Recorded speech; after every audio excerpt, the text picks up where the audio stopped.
morning, welcome back to my another new vlog. And guys, আজি বনাম মাছৰ লগত আঞ্জা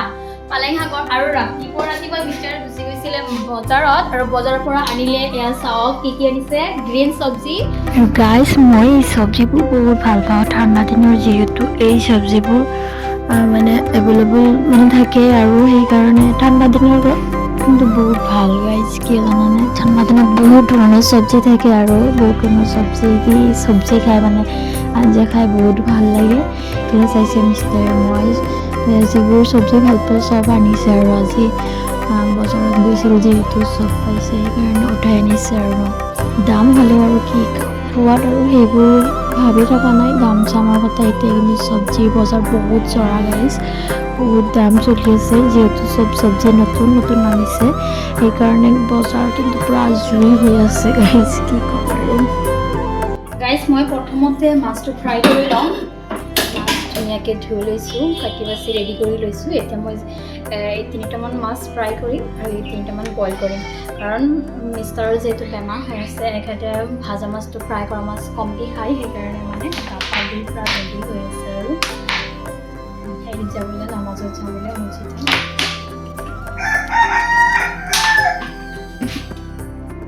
নামাজৰ পৰা আহি যিহেতু এখেতে ভাত খাব সেইকাৰণে মই জল্দিকৈ লাঞ্চটো বনাই আছোঁ গা ধুই আহি পিনে এইফালে ষ্টাৰ গৈ আছে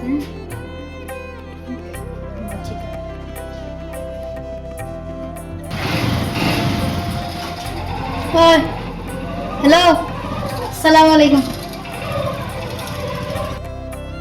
মাছ ফ্ৰাই কৰিলে আপোনালোকে এটা কথা মনত ৰাখিব তেলটো যিটো কেৰাহীত দিয়া হয় পুৰা গৰম হোৱালৈকে এইটো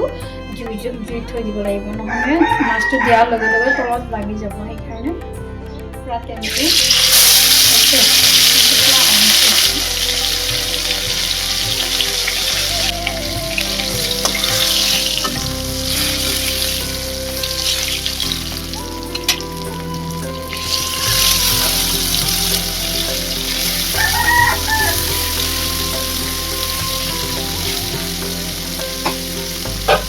ফ্ৰাই হৈ থকাৰ সময়খিনিতে মই ইফালে চব্জিখিনি কাটি বাছি ৰেডি কৰি লওঁ উঠিলে কি কিউট হাঁহি দিছা বাবা মোৰ ইফালে ৰন্ধা বঢ়া হৈ গ'ল আৰু তুমি উঠিলা ভালে হৈছে দিয়া বাবা ভালে হৈছে এতিয়া তুমি ভাপা খাবা মোৰ লগত ন ফিছ খাবা ফিছ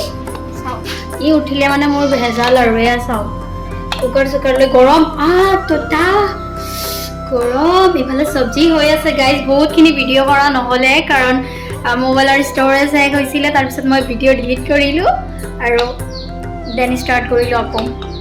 গাইজ চব্জি হৈ গ'ল আৰু মোৰ final look of fish curry today's fish curry চাওক কি ধুনীয়া হৈছে আৰু পালেঙৰ লগত এইটো ফিছ খাই বহুত ভাল লাগে গাইজ আপোনালোকক কেতিয়াবা ট্ৰাই কৰি চাব পাৰে আলু মটৰ আৰু পালেঙেদি এনেকুৱা চব্জি বনাই খাই বহুত টেষ্টি হৈছে গাইজ আৰু ইফালে মই আৰু ৰখিব পৰা নাই জাষ্ট ৱেইটিং ফৰ মিষ্টাৰ সি অহাৰ লগে লগে খাম আৰু আপোনালোকক দেখুৱাই থাকিম আৰু মই এতিয়া ৰেডি কৰোঁ মোৰ যিহেতু এখেত অহাৰ পিছতে খাব দিব লাগিব মই এইফালে চব ৰেডি কৰি তাতে ৰাখিব লাগিব কোনে চাহ খাইনো ভাল পায় মই কিন্তু বহুত ভাল পাওঁ লাল চাহ হ'লেতো আৰু ক'বই নালাগে মিষ্টাৰেহে বেছি ভাল পায় লাল চাহ মই গাখীৰ চাহ লাল চাহ দুয়োটা খাব পাৰোঁ কিন্তু মিষ্টাৰৰ লাগে লাল চাহ খাই দিয়ে তাৰ ফ্ৰেছ লাগে এতিয়া তাৰ বন্ধু আহিছে দুজন সিহঁতৰ কাৰণে বনাই আছোঁ লাল চাহ মই সুধিছিলোঁ গাখীৰ চাহ খাব নে লাল চাহ খাম বুলি কৈছে সেইকাৰণে লাল চাহ বনাইছোঁ দেই গাইজ